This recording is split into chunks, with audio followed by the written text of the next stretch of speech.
بسم اللہ الرحمن الرحیم اللہم صلی علی سیدنا و حبیبنا و نبینا و مولانا محمد وعلی آلہ و صحبہ وبارک وسلم۔ معزز ناظرین، السلام علیکم ورحمۃ اللہ وبرکاتہ۔ ایمانیات کے لحاظ سے عقائد پر گفتگو کا سلسلہ جاری ہے۔ آج انشاءاللہ العزیز ہم آپ کے سامنے تقدیر پر گفتگو کریں گے۔ یہ بڑا نازک اور بڑے احتیاط کے ساتھ جو ہے وہ سمجھنے والا عقیدہ ہے۔ معزز ناظرین، تقدیر یہ ہے کہ اللہ تعالیٰ جل وعلا نے روز ازل میں جب اپنی قدرت سے کائنات کو تخلیق کرنا چاہا تو خالق کائنات جل وعلا نے کائنات میں اپنے علم ازلی سے مشاہدہ فرمایا اور کائنات میں موجود افراد جن ذرات سے تخلیق ہونے تھے ان کی صلاحیتوں کا اور پھر ان کے افعال کا مشاہدہ فرمایا، اور وہ اس نے حکم دیا لکھو، تو وہ باقاعدہ لوح پر لکھا گیا۔ اب یہ بات سمجھنے والی ہے، دو چیزیں ہیں یہاں پر۔ ایک یہ ہے کہ اللہ تعالیٰ جل وعلا نے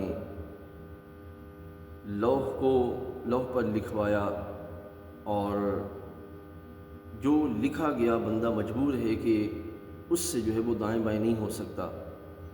اور ایک یہ ہے کہ اللہ تعالیٰ جل وعلا نے روز ازل میں جو انسان جن ذرات سے تخلیق ہونے تھے ان کا مشاہدہ فرما کر ان میں جو صلاحیتیں تھیں ان کو لکھا۔ لہذا یہ دو الگ الگ پہلو ہیں کہ اللہ تعالیٰ جل وعلا بندہ جو ہے وہ اللہ تعالیٰ جل وعلا کے لکھے کے اعتبار سے مجبور نہیں ہے، بلکہ فرد کو اس کی صلاحیتوں کے اعتبار سے وہاں پر جب وہ لکھا گیا۔ تو اب انسان کے جو پہلو ہیں وہ پوشیدہ ہیں، چھپے ہوئے ہیں کہ اس کے لیے کیا لکھا گیا، کیا جو وہاں پہ موجود ہے۔ تو اس کائنات کے اندر بندے نے جو کچھ کرنا ہے وہ اللہ کی بارگاہ میں تقدیراً جو ہے وہ لکھا ہوا ہے۔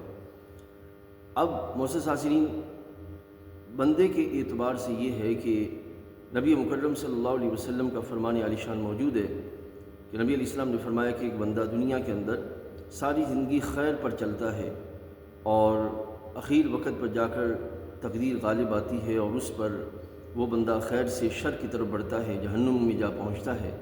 اور ایک بندہ ساری زندگی شر پر رہتا ہے اور ساری زندگی جو ہے وہ شر پر رہتے ہوئے اخیر وقت میں جا کر وہ خیر والے اعمال شروع کر دیتا ہے اور جنت کا راہی بن جاتا ہے۔ تو اس اعتبار سے ہمارے آقا صلی اللہ علیہ وسلم نے تقدیر سے ڈرنے کا حکم دیا اور دنیوی زندگی کے اندر احتیاط کے پہلو کو تھامنے کی ذمہ داری ہے، تاکہ جو ہے وہ ہم رب تعالیٰ جل وعلا کے فضل کی طرف توجہ رکھتے ہوئے اپنے اعمال کے بھنور میں پھنس نہ جائیں اور رب تعالیٰ کی رضا حاصل کرنے میں صحیح طور پر جو ہے وہ کامیاب ہو سکیں۔ اگر اس دور کے اندر مشاہدہ کرنا ہو معزز حاضرین تو یہ حالات بالکل واضح ہیں۔ کئی لوگ ایسے ہیں جو ساری زندگی کفر میں رہتے ہیں اور اخیر وقت بستر مرگ پہ جا کر وہ ایمان قبول کرتے ہیں اور ہدایت کی راہی بن جاتے ہیں، اور کئی لوگوں کو دیکھا جا رہا ہے کہ انسان شروع میں اسلام میں ہے لیکن چلتے چلتے ایسا بھنور آتا ہے کہ وہ بدعملی یا بری مجلس کا شکار ہو کر جو ہے وہ کفر کے رستے پر جو ہے وہ جا پہنچتا ہے۔ تو اس اعتبار سے ان راہوں پر احتیاط کے ساتھ چلنے کی ضرورت ہے، تاکہ جو ہے وہ ہم اپنی ایمان کا تحفظ کرتے ہوئے اللہ کی بارگاہ میں کامیاب ہو سکیں۔ لہذا تقدیر پر ایمان رکھنا یہ بنیادی ضروریات دین میں سے ہے، اور اس میں سے تقدیر کا انکار یہ اسلام میں کفر ہے۔ اللہ تعالی ہمیں اس سے بچنے کی توفیق عطا فرمائے۔ السلام علیکم۔